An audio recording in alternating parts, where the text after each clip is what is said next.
એટલે સદાય જાપ કરે. અને એટલા માટે એવું કોઈ વિધાન નથી કે 7 વાગ્યા પછી આરતી ન બોલાય કે યમનાષ્ટક ન કરાય. આપણે ત્યાં તો સદા કરવું છે. છોડવું હોય ને તો પૂછવું, કરવામાં પૂછવાની જરૂર જ નથી. મહાપ્રભુજી કે વદન ધીરે સતતમ સ્થિર વિત્તે બેમતી. મહાપ્રભુજીનું વચન યાદ કરો. એક ચૈતન્ય મહાપ્રભુજી મળ્યા તો ચૈતન્ય મહાપ્રભુએ કહ્યું કે એકવાર ગાયના સિંગ ઉપર રાઈનો દાણો રે એટલી વાર પર પ્રભુને યાદ કરે તો એના પર કૃપા થાય. મહાપ્રભુજી બિલકુલ સાચી વાત. પણ ગાયના સિંગડા પર રાઈનો દાણો રે એટલી વાર પણ પ્રભુનું નામ ભૂલે ને તો કલયુગ પ્રવેશી જાય. એટલે મહાપ્રભુજી તો છોડવાની ના પાડે. વદત વિરેવ સતતમ, સતત જપતા રહો. કિશોરીભાઈ અખંડ આખું યમનાષ્ટક પણ ભૂલી ગયા હતા. વિશુદ્ધ મથુરા તટે સકલ ગોપ ગોપી વૃતે કૃપા જલધિ સંશ્રિતે મમ મન સુખમ ભાવ. બસ અડધો શ્લોક જપતા. એટલે જપ્યમ જપ કહ્યું છે. જપ્યમ કૃષ્ણ રસાર્થી એમાં પણ કહ્યું સર્વોત્તમજી માટે. અને જપ એને કહેવાય જે સતત થાય, વારંવાર થાય. અને એટલા માટે એવું કોઈ વિધાન નથી કે 7 વાગે. હવે 7 વાગે તમે ક્યાંના 7 વાગે? ન્યુઝીલેન્ડના? હવે ટાઈમ ઝોન પ્રમાણે તો ભણવા જાઓ તો 7 વાગે ક્યારે શ્રમ પડે એમના?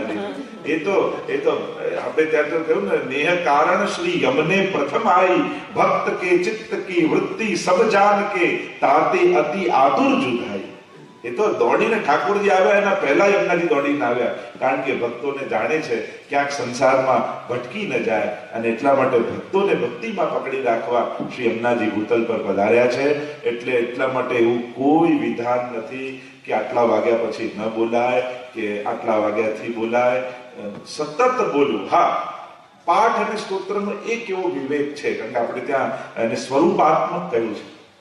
એટલે ઘણી વાર અશુદ્ધ અવસ્થા આદિમાં હોય કે બૂટ ચપ્પલ આપણે ઘણા એમ બી પૂછે કે એમ કારમાં કરવાનું કહો છો તો અમે તો બૂટ પહેર્યા તો કરાય, આ રીતે ચાલતા ફરતા કરાય. તો જ્યારે આપણને એવી સંજોગ લાગે કે બહુ વ્યવસ્થિત નથી ત્યારે ઉચ્ચારણ નહીં કરે, ત્યારે મનમાં એનો પાઠ કરે. કારણ કે સ્વરૂપ પ્રગટ ઉચ્ચારણ દ્વારા થાય. ત્યારે મનમાં કરું, ઉચ્ચારણ નહીં કરું. જ્યારે વ્યવસ્થિત ત્યારે ઉચ્ચારણ કરું. પણ એવું કોઈ વિધાન નથી. એટલે ઘડિયાળ જોઈને પાઠ કરતા જ નહીં, આપણે પોતાના નિયમ જોઈને પાઠ કરે. જેમ આપણે યમુનાજીની આરતી તમે ગાતા હો, ચૂંદડીએ ચટકાળામાં આભરણમાં ઓછો, જેમ આપણે આરતી ગાઈએ છીએ તો યમુનાજી ના 2 વસ્ત્ર શૃંગાર આપણે ત્યાં માનવામાં આવે છે. યમુનાજી જેમ પ્રસિદ્ધ, હમણાં તો એમાં વિસ્તાર નથી કરતો, પણ જેમ મુકુટ કાચનીનો જે આપણે ચિત્રજીમાં જોઈએ છે, અને ચિત્રજીમાં જે જોઈએ છે એમાં યમુનાજીએ મુગટ મસ્તક પર છે અને શરીરમાં પહેર્યું છે એને કાચની કહેવાય. એ વસ્ત્રને કાચની. રાસમાં રાસ સમયના શૃંગાર તમે જુઓ તો મુકુટ કાચનીનો શૃંગાર ઠાકોરજીને આવે, એ રાસના શૃંગાર છે. એટલે એવી પ્રસંગ આવે છે કે જ્યારે માન કરવાની લીલા, કારણ રાસની અંદર દાન, માન, ખેલ અને રાસ, આ 4 વસ્તુ રાસલીલાને અંતર્ગત આવે. એટલે કે રાસ શરૂ થતા પહેલા માન લીલા થાય. જો આપણે પઢાવતી વખતે માનના પદો ને બધા ગવાય છે. માન ધરવું એટલે રિસાવવું. તો રાસ પહેલા માન લીલા થાય. ક્યારેક સ્વામીજી રિસાય, ઠાકોરજી મનાવે, ઠાકોરજી રિસાય, સ્વામીજી મનાવે. અને એકવાર એવી લીલા કરી ઠાકોરજીને સ્વામીજીએ, તો સ્વામીજીને તો તુરંત મનાવી લીધા ઠાકોરજી. પણ હવે ઠાકોરજીનો માન ધરવાનો વારો આવ્યો ને એવું માન ધર્યું કે સ્વામીજી તો કોશિશ કરીને થાક્યા, પણ પ્રભુ રીઝતા જ નથી, હસતા જ નથી. લલિતાજીને બોલાવ્યા, વિશાખાજીને બોલાવ્યા, બધાને બોલાવ્યા, કોઈનાથી ન માન્યા. ત્યારે કહ્યું હવે યમુનાજીને બોલાવ્યા. અને યમુનાજીએ યુક્તિ કરી. જેવો રાસમાં ઠાકોરજી વસ્ત્ર શૃંગાર, કારણ કે યમુનાજી આબેહૂબ કૃષ્ણ ધર્મ ગુણ કૃષ્ણ કે આપણે 41 પદમાં ગાઈએ છીએ, કૃષ્ણામ કૃષ્ણ સમામ કૃષ્ણ રૂપામ કૃષ્ણ સાત્મિકામ, જે યમુના વિજ્ઞપ્તિ આદિમાં પણ કહ્યું છે. તો બિલકુલ ઠાકોરજી જેવો. અને ઠાકોરજી જેવો રાસનો શૃંગાર યમુનાજી ધારણ કરે અને હાથમાં માળા લઈને ઠાકોરજીની સામે ઉભા રહી ગયા. ચકિત થઈ ગયા ઠાકોરજી, અરે મારા જેવો કૃષ્ણ લીલામાં બીજો ક્યાંથી આવી ગયો? અને ખબર પડી યમુનાજી તો હસી પડ્યા, માન દૂર થયું. અને ત્યારે સ્વામીજીએ કહ્યું કે હવે અમારી કુંજમાં જ્યારે પધારો ત્યારે આ જ વસ્ત્ર શૃંગાર પહેરીને પધારો. અને એટલા માટે યમુનાજી જ્યારે ઠાકોરજીની કુંજમાં પધારે ત્યારે મુકુટ કાચનો શૃંગાર કરે. પણ પણ જ્યારે પોતાની કુંજમાં બિરાજ્યા હોય, હે તકારી દેખ શ્રી યમને વાસ કુંજે, 41 પદમાં આપણે ગાઈએ છે તો યમુનાજી પોતાના કુંજમાં વાસ આપે છે. તો એવા સમયે જ્યારે આપણે ત્યાં દ્વાદશ નિકુંજની ભાવના આવે છે, કટ ઋતુની વાર્તા, અને ચતુર્ભુજ દાસજીને જ્યારે દ્વાદશ નિકુંજના દર્શન કરાવ્યા ગિરિરાજ બાવાએ, ત્યારે બધી કુંજમાં થતા થતા હેમંત ઋતુમાં પધાર્યા. અને હેમંત ઋતુ એ યમુનાજીની ઋતુ છે. અને એમાં આ ચુંદડીના આખી કુંજ છે. બે પ્રકારની કુંજ યમુનાજીની હોય. એક સુવર્ણ ઉપર મીનાકારી કરેલી કુંજ હોય, આખા કુંજમાં આખું સદન એ સુવર્ણની મીનાકારીની કુંજમાં બિરાજતું હોય, અદ્ભુત અલૌકિક લાગે. અને બીજી કુંજ એ ચુંદડીની હોય, એમાં યમુનાજી ચણિયા ચોળી અને માથે ઓઢણી ઓઢીને બિરાજ્યા, ચુંદડી ઓઢીને બિરાજ્યા, અને ચુંદડીની આખી કુંજ હોય. તો આપણે ત્યાં આ ચુંદડી મનોરથનો ભાવ, એ બહુ પ્રાચીન મનોરથ નથી ચુંદડીનો, પણ આપણે ત્યાં એવા ભાવના અનેક મનોરથો આવ્યા. અને એ પ્રકારે, કારણ કે આપણે ત્યાં ચુંદડી ઓઢાડીને નક્કી કર્યું, આપણે કર્યું, એટલે આ સૌભાગ્યનું પ્રતીક માનવામાં આવે કે ચુંદડી ઓઢાડો એટલે એના સૌભાગ્યનું સૂચક થયું. તો યમુનાજી સદા સૌભાગીન છે, એટલા માટે ચુંદડી ઓઢાડવામાં. ના, સૌભાગ્ય ટીપારો કહીએ ને, તો આપણે ત્યાં સૌભાગ્ય ટીપારામાં જેમ સિંદૂર હોય, મહેંદી હોય, ચૂડી હોય, એટલે સૌભાગ્યના જેટલા ચિહ્નો છે. એક સૌભાગ્યશાળી સ્ત્રી શેનાથી ઓળખાય? તો કે એના ચિહ્નોથી. એના સેથામાં સિંદૂર હોય, હાથમાં મહેંદી હોય, ચૂડલો પહેર્યો હોય, નથ પહેરી હોય, આદિ જે આપણે ત્યાં 16 શણગાર અને 12 આભરણ કયા છે. 16 શણગાર સજામાં આભરણમાં આવતું છે. એટલે 16 શણગાર, આજે જે નથ પહેરે કે જે ધરવામાં આવે, કે એની પાયલ પહેરે કે ચૂડો પહેરે, આ શણગાર કહેવાય. અને આભરણ 12 આભરણ કહેવાય. એ જેમ સેથો ભરીએ, સિંદૂર, કાજલ લગાવીએ, મહાવર મહેંદી લગાવે, આ જે લગાડવામાં આવે એને આભરણ કહેવાય. તો આમ આ સૌભાગ્ય ટીપારો જે કહીએ છે, તો આ સૌભાગ્યના ચિહ્નો હોય. એટલે ચુંદડી મનોજર યમુનાજીને ચુંદડી ધરાવીએ ત્યારે આ સૌભાગ્ય ટીપારો શ્રી યમુનાજીને ધરવામાં આવે. અને યા પછી લોટીજીમાં શૃંગાર કર્યા હોય તો એ સૌભાગ્યના બધા ચિહ્નો એમને ધરવામાં આવે. તો આ સૌભાગ્ય, એટલે ભાગ્ય સૌભાગ્ય શ્રી યમને જુદે, આપણે 41 પદમાં ગાઈએ છીએ કે ભક્તોને ભાગ્ય અને સૌભાગ્યના દાત્રી શ્રી યમુનાજી છે. અને એટલા માટે ચુંદડીમાં ધરાવી યમુનાજીને ભક્તો પ્રભુનું સૌભાગ્ય એને મળે એની આકાંક્ષા શ્રી યમુનાજી પાસે રાખે. એ યમુનાજી, આપને સૌભાગ્ય હું ધરાવીશ, આપને સૌભાગ્ય ટીપારો ધરાવીશ, આપને ઓઢણી ઓઢાવીશ, પણ એ આપ પ્રસન્ન થાવ તો આપનું સૌભાગ્ય આપ મને હેત કરી દે. શ્રી યમને વાસ કુંજ, એટલે કહ્યું ને, જે પોતાનું સૌભાગ્ય છે એ યમુનાજી દાન કરે છે. અને એટલા માટે એ ભાવનાથી ચુંદડી મનોરથ અને સૌભાગ્ય ટીપારો યમુનાજીને ધરાય છે. અનેક અનેક ગ્રંથો શ્રી મહાપ્રભુજી દ્વારા રચિત છે, પણ એમાં પણ જે વિશેષ પોતાનું મહત્વ ધરાવે છે. અને વલ્લભાચાર્ય મહાપ્રભુજીની આ કૃતિ મદ્રાષ્ટ્ર વિશ્વભરમાં સમગ્ર હિન્દુ ધર્મના લગભગ બધે જ કૃષ્ણ ભક્તિ માટે ગવાતું આ સૌથી પ્રસિદ્ધ સ્તોત્ર છે. મારો જ અનુભવ તો એકવાર ઓસ્ટ્રેલિયા આવી ગયો હતો, સિંગાપુર એરપોર્ટમાં હતો, લોકલ ઓસ્ટ્રેલિયન હશે ને, એકદમ આવીને અમારી સાથે જે હોય કીર્તનકાર પૂછ્યું કોણ છે, એમણે કહ્યું કે વલ્લભાચાર્યજીની પરંપરાના રીતે આચાર્ય છે.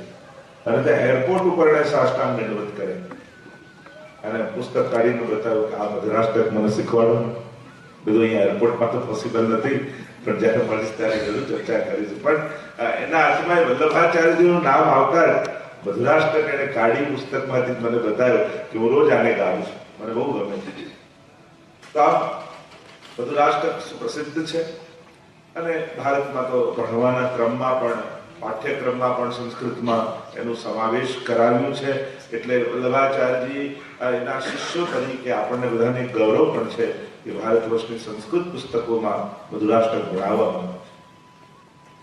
સાધારણ દૃષ્ટિએ તમે જોવા જાઓ તો તમને સહજ એમ લાગે અધરમ મધુરમ મધુરમ મધુરમ નયનમ મધુરમ, પણ 14 ટીકાઓ આના પર આચાર્યોએ લખી છે.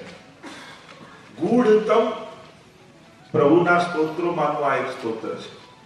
બહુ ગહન અને બહુ ભાવાત્મક આના વિવેચનો છે. પણ આપણે તો જેમ આપણે સમજમાં આવે એની ચર્ચા કરીશું. બાકી ગુસાઈની તો ટીકામાં ત્યાં સુધી કહ્યું કે જ્યાં સુધી લૌકિક કામનાઓ ચિત્તમાંથી સમાપ્ત ન થઈ હોય એને તો આ સ્તોત્ર જોવું નહીં. એટલું બધું ભાવાત્મક સ્તોત્ર આ છે.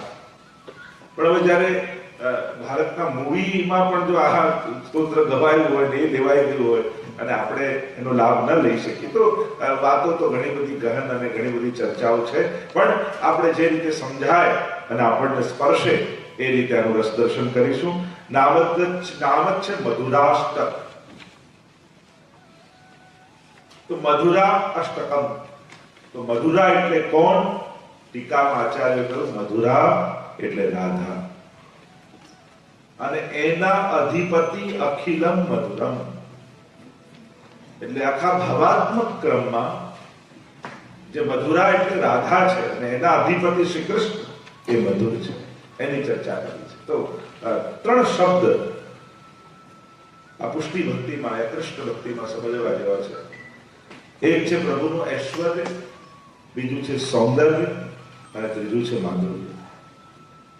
આ ત્રણેય શબ્દો ખૂબ જ વિશેષ મહત્વ ધરાવે છે અને આ ત્રણેય વસ્તુ પ્રભુમાં બિરાજમાન છે. સૌંદર્ય છે, પ્રભુમાં ઐશ્વર્ય છે અને પ્રભુમાં માધુર્ય છે. તો પ્રભુનું સૌંદર્ય ક્યાં કઈ રીતે પ્રાપ્ત થાય? તો શ્રી વલ્લભ એ સાક્ષાત પ્રભુના સૌંદર્ય છે. સૌંદર્યમ નિજહૃદગતમ પ્રકટિતમ સ્ત્રીગૂઢ ભાવાત્મકમ પુનરૂપં ચ પુનસ્તદંતરગતમ પ્રાવી વિશદ સ્વપ્રિયે સંશ્લિષ્ટા ઉભયોર બભૌર સમય કૃષ્ણો હિ યત સાક્ષિકમ રૂપમ તત ત્રિતયાત્મકમ પરમભીજેયમ સદા વલ્લભમ. એ જે સૌંદર્ય પ્રગટ થયું પ્રભુના હૃદયમાંથી એ ત્રિતયાત્મક સ્વરૂપ રૂપ સૌંદર્ય એટલે શ્રી વલ્લભ. તો પ્રભુનું સૌંદર્ય એટલે મૂર્તિમંત શ્રી મહાપ્રભુ છે. પ્રભુનું ઐશ્વર્ય એટલે શ્રી યમુનાજી. ષડવિધ ઐશ્વર્યો જે પ્રભુમાં બિરાજમાન છે એ બધા જ ઐશ્વર્યો, એમ તો અષ્ટઐશ્વર્યની વાત પણ કરી 8 શ્લોકમાં યમનાષ્ટકમાં 8 પ્રકારની સિદ્ધિઓ 8 પ્રકારના ઐશ્વર્યની જે ચર્ચા કરી તો એ બધા જ શ્રી યમુનાજીમાં બિરાજમાન છે અને માધુર્ય શ્રીનાથજીમાં બિરાજમાન છે. અને એટલા માટે આ ત્રણ તત્વો શ્રી વલ્લભ, શ્રી યમુનાજી અને શ્રી ઠાકોર, ત્યાં સૌંદર્ય, ઐશ્વર્ય અને માધુર્ય. તો આ ત્રણેયની ચર્ચાઓ આપણા શાસ્ત્રોમાં અનેક પ્રકારથી અનેક રીતે કરવામાં આવી છે. આજે રસ દર્શન કરીશું. થોડો રચનાનો પરિચય આપણે લઈ લઈએ. મહાપ્રભુજી વ્રજમાં પધાર્યા છે અને વ્રજમાં પધાર્યા ઠકરાણી ત્રીજનો દિવસ છે. ગોકુલ પધાર્યા અને આ બધા સ્થળો જે આજે આપણે યાત્રા કરવા જઈએ છીએ અને કહીએ કે આ કુંડ છે, આ વન છે, આ ઉપવન છે, આ ઘાટ છે, તો પ્રભુએ તો હજારો વર્ષ પહેલા લીલા કરી હતી. આ બધું એ તો બધું ભૂલાઈ ગયું હતું કે એમને થોડી બધું હતું. હજારો વર્ષો વ્યતીત થઈ ચુક્યા અને મહાપ્રભુજી વ્રજમાં પધાર્યા અને આ એક સ્થળોને શોધીને પ્રગટ કરે. લીલા હોતી જૂની નાતર લીલા હોતી જૂની, જો પે શ્રી વલ્લભ પ્રગટ ન હોતે તો વસુધા રહેતી. આ બધી લીલાઓ તો જૂની વિસરાઈ જાય. શ્રી મહાપ્રભુજી પ્રગટ ન થયા હોત, એક ક્ષણ માટે આપણે વિચાર કરી, જો મહાપ્રભુજીના સેવક ન થયા હોત, મહાપ્રભુ પ્રગટ ન થયા હોત તો આપણે શું કરતા હોત? ત્યારે આપણે ક્યાંકથી મંદિરમાં ઘંટડી વગાડતા હોત. આવો આનંદ મનોરથોનો, આવો સેવાનું સુખ, આવો ઠાકોરજીને જગાવવાનું, સ્નાન કરાવવાનું, પહોળાવવાનું, આવો યશોદાજી જેવું સૌભાગ્ય જો મહાપ્રભુજી પ્રગટ ન થયા હોત તો મળત આપણને. અરે યશોદાજી જેવું નહીં, એના કરતા અધિક. ત્યાં સુધીની હું તો વાત કરું છું. કારણ કે યશોદાજીને પણ ઠાકોરજીની સેવા કેટલા વર્ષ મળી? તો કે 11 વર્ષ ને 52 દિવસ. આટલા જ દિવસ ઠાકોર બિરાજ્યા અને તમારે ત્યાં તો ઘણાને 100 વર્ષથી, ઘણાને 50 વર્ષથી, ઘણાને 40 વર્ષથી. તમને તો યશોદાજી કરતા મોટું સૌભાગ્ય મહાપ્રભુજી આપ્યું. વિચાર તો કરો, યશોદાજી તો 11 વર્ષ 52 દિવસ જ મળ્યું. પણ મહાપ્રભુજીની કૃપાથી આ વૈષ્ણવને પેઢીઓથી પેઢીઓ સુધી ભગવત સેવાના આનંદ મળ્યા છે. આ કેવલ ને કેવલ મહાપ્રભુજીની કૃપાને કારણે. અને એટલા માટે મારા મને તો પુષ્ટિ માર્ગનો સૌથી મોટો કોઈ ઉત્સવ હોય તો એ મહાપ્રભુજીનો ઉત્સવ છે. કારણ કે જો એ ઉત્સવ ન થયો હોત તો આ એકે ઉત્સવની આપણને ખબર ના પડે. જો શ્રી વલ્લભ પ્રગટ ન હોતે વસુધા રહેતે. તો આ મહાપ્રભુજી ભાગ્યનો વલ્લભ ભૂતલાય એટલે તો કહ્યું કે ભાગ્ય આ દૈવી જીવોના સૌભાગ્ય આપણો ભાગ્યોદય થયો કે મહાપ્રભુજી ભૂતલ પધારે. નહીં તો આપણે આ જન્મના ચક્કરમાં એમને ભૂતલ પર ભટકતા જ રહે. આ ભગવત સુખ, ભગવત લીલા, ભગવત સેવાનો આનંદ શું હોય એ આપણે ક્યાં સમજવાના. તો આ મહાપ્રભુજીનો ઉત્સવ એ સૌથી મોટો ઉત્સવ આપણે ત્યાં કહી શકાય. કારણ કે એ ઉજવાયો તો આ બધા ઉત્સવો થાય છે. તો આમ શ્રી મહાપ્રભુજી બ્રજમાં પધાર્યા છે. એક એક સ્થળોને પ્રગટ કરી રહ્યા છે, શોધી રહ્યા છે. અને ઠકરાણી ત્રીજનો દિવસ ગોકુલમાં પધાર્યા મહાપ્રભુજી. સહજ કમલાજી સાથે છે એટલે સહજમાં પ્રશ્ન જિજ્ઞાસા અભિવ્યક્ત મહાપ્રભુજી કરે. આમાં કમલા અમે ગોવિંદ ઘાટ કોણ છો, ઠકરાણી ઘાટ કોણ છે? બંને એક સરખા ઘાટ લાગે છે. આમાં ગોવિંદ ઘાટ કયો, ઠકરાણી ઘાટ કયો કેમ જાણીએ? એટલામાં શ્રી યમુનાજીના જલમાં કઈ કલવલાટ થયો. 16 વર્ષ યુવતી સ્વરૂપ સાક્ષાત શ્રી યમુનાજી ત્યાં પ્રગટ થયા અને કમળની છડી લઈ શ્રી મહાપ્રભુજીની પાસે યમુનાજી પધાર્યા અને બતાવ્યું કે આ ગોવિંદ ઘાટ અને ઠકરાણી ઘાટ. અને એ સમયે સાક્ષાત શ્રી યમુનાજીના દર્શન મહાપ્રભુજીને થયા. અને એ દર્શન કરી મહાપ્રભુજીના હૃદયમાંથી એ જે મૂર્તિમંત યમુનાજીનું સ્વરૂપ નેત્રોની સામે હતું એ રસ સ્વરૂપે હૃદયમાંથી પ્રગટ થયું અને વાણી દ્વારા નિસરિત થયું. આમ યમુનાષ્ટકનું પ્રાગટ્ય ઠકરાણી ત્રીજના દિવસે શ્રી મહાપ્રભુજીના મુખમાંથી થયું. પ્રાગટ્ય કહું છું, રચના નહીં. અને રચના તો કવિઓ કરે. આચાર્યના હૃદયમાંથી તો ભગવત સ્વરૂપો વાણી સ્વરૂપે પ્રગટ થાય. જેમ ભાગવતજી ઠાકોરજીનું વાંગમય સ્વરૂપ છે એમ જ યમુનાષ્ટક એ યમુનાજીનું વાંગમય સ્વરૂપ છે. જેમ ત્યાં વ્યાસજીના હૃદયમાંથી ભાગવતી સ્વરૂપે શ્રીનાથજી પ્રગટ થયા એમ મહાપ્રભુજીના હૃદયમાંથી એ જ આંખોથી દર્શન થતા યમુનાજી રસ સ્વરૂપે હૃદયમાં જ્યારે પ્રગટ થયા અને અક્ષર સ્વરૂપે, શબ્દ સ્વરૂપે મહાપ્રભુજી પ્રગટાવ્યા. અને ત્યારે મહાપ્રભુજી ભાગવતજીનું પારાયણ કરવા બિરાજ્યા. પારાયણ કરવા બિરાજ્યા. 7 દિવસ સુધી પારાયણ કર્યું. પવિત્રા એકાદશીનો દિવસ આવ્યો અને પવિત્રાનો ઉત્સવ એ બહુ પ્રાચીન ઉત્સવ છે.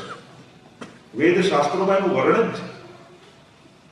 એટલે કેવલ પુષ્ટિ માર્ગનો જ ઉત્સવ હોય નહીં, પવિત્ર બહુ આદિકાળનો મનોરથ છે. પણ દરેક યુગમાં જુદા જુદા પવિત્ર આવે છે.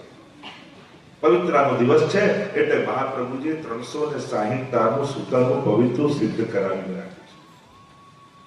કારણ કે કલિયુગમાં સૂતરની મહત્તા છે અને એટલા માટે આપણે કંઠીમાં સૂતરનો દોરો રાખીએ છીએ. જે પવિત્ર સિદ્ધ કર્યા હિન્દુ ગણતરી પ્રમાણે 360 દિવસ વર્ષના માનવામાં આવે. જેમ આપણે ત્યાં કહેવાય ને કે એમ ભલે કંઈ કર્યું ન કર્યું તો પણ અંકુટમાં જઈને સેવા કરી તો આપણા 12 મહિનાની સામગ્રીને સેવા આવી ગઈ કહેવાય. એમ જ વર્ષે એકવાર પવિત્ર સિદ્ધ કરી ઠાકોરજીને ધરાવો તો તમારી આખા વર્ષની વસ્ત્ર સેવા આવી ગઈ કહેવાય. એટલે અમુક ઉત્સવ ચૂકવા નહીં વૈષ્ણવ. તો આ પવિત્ર સિદ્ધ કરીને રાખ્યું છે. રાત્રિનો સમય થયો. મહાપ્રભુજીને નિંદ્રા આવતી. ચિંતન ચાલે છે કે હું તો આ દૈવી જીવોનો ભગવત સંબંધ કરાવવા માટે ભૂતલ કરાવ્યો છું. આટલો સમય વ્યતીત થઈ ગયો અને આ દૈવી જીવો સંસારી અને આસુરી સાથે મળીને એ રીતે રહે છે કે પોતાનું સ્વરૂપ પણ ભૂલી ગયા છે. એક સમય ચિંતા ચિતાઈ દૈવી કિહિમિત જાની ન જાઈ આસુરી સો મિલી રહત સદાઈ ભિન્ન હોય સો કોણ ઉપાય. આપણે તેમાં આપણું જીવન ચરિત્ર મૂળ પુરુષ નામનો ગ્રંથ છે, એમાં વર્ણિત છે. અને મહાપ્રભુ ચિંતા કરે છે કે આસુરી સો મિલી રહત સદાઈ ભિન્ન હોય સો કોણ ઉપાય. અને જુદા કેમ પાડવા, એને ઓળખવા કઈ રીતે, એને ભગવત સંબંધ કેમ કરાવો? કારણ કે જીવ તો હજારો દોષોથી ભરેલો છે અને પ્રભુ તો પરમ નિર્દોષ છે. સંબંધ તો સમાનતામાં સંભવે, આમાં બંનેમાં સંબંધ સંભવ થાય કઈ રીતે? એક તરફ अनंत कोटि दोषों થી ભરેલો જીવ અને जितनी रवि छाया की कनिका इतने दोष हमारे એમ કહે, અને એક બાજુ પરમ નિર્દોષ એવા ઠાકોરજી. વેદ શાસ્ત્ર એમ કહે કે આ બધા જ દોષોને જીવ છોડે ત્યારે ભગવાન એનો સ્વીકાર કરે. ગીતાદી ભાગવતી દરેક ગ્રંથોમાં જો તો જીવ નિર્દોષ થાય ત્યારે સ્વીકાર. હવે દોષ છોડવા તો આપણે ઈચ્છીએ છીએ, પણ છૂટતું નથી, આપણા હાથમાં નથી. તો શું આપણા જેવા જીવો જે દોષોથી ભરેલા છે એનો પ્રભુ ક્યારે સ્વીકાર જ નહીં કરે? અને આ ચિંતા જ્યારે મહાપ્રભુજી કરી રહ્યા હતા, અને એ જ સમયે મધ્ય રાત્રિ સાક્ષાત પુષ્ટિ પુરુષોત્તમ પ્રગટ થયા, ચંદ્રમાજી સ્વરૂપે પ્રગટ થયા, અને બ્રહ્મ સંબંધના મંત્રનો ઉપદેશ મહાપ્રભુજીને આપ્યો. સંક્ષિપ્તમાં વાત કરું, આખું વર્ણન તો સિદ્ધાંત રહસ્યમાં શ્રાવણ શ્યામલે પક્ષે એકાદશ્યા મહાનિશિ સાક્ષાત ભગવતા પ્રોક્તમ તદક્ષર સૌચ્યતે. મહાપ્રભુજી એનું ડોક્યુમેન્ટ કર્યું છે, આખું લખ્યું છે ગ્રંથ રૂપે, કે કોઈ સ્વપ્ન આવ્યું કે અવાજ સંભળાયો એવું નથી. સાક્ષાત ભગવતા પ્રોક્તમ, સાક્ષાત ઠાકોરજી મારી સામે પ્રગટ થયા, અને એમણે આ બ્રહ્મ સંબંધ મંત્ર મને આપ્યો. બ્રહ્મ સંબંધ કરણાત સર્વેષામ દેહ જીવયો સર્વદોષ નિવૃત્તિઃ દોષા પંચ વિદાસ્મતા. કહ્યું કે બ્રહ્મ સંબંધ કરાવો, એનાથી જીવ નિર્દોષ થશે. તો એની ચર્ચાઓ ઘણી છે, આપણે સ્થૂળરાષ્ટ્ર પર જઈશું. અને ત્યારે જ્યારે ઠાકોરજી પ્રગટ થયા, બ્રહ્મ સંબંધ મંત્રનો ઉપદેશ આપ્યો, અને મહાપ્રભુજીએ કંઠ પવિત્રા લે પહેરાય મિશ્રી ભોગ ધરી મન ભાય, કંઠમાં પવિત્રા ધારણ કરાવ્યા, અને મિશ્રી દુનામાં હતી એ ઠાકોરજી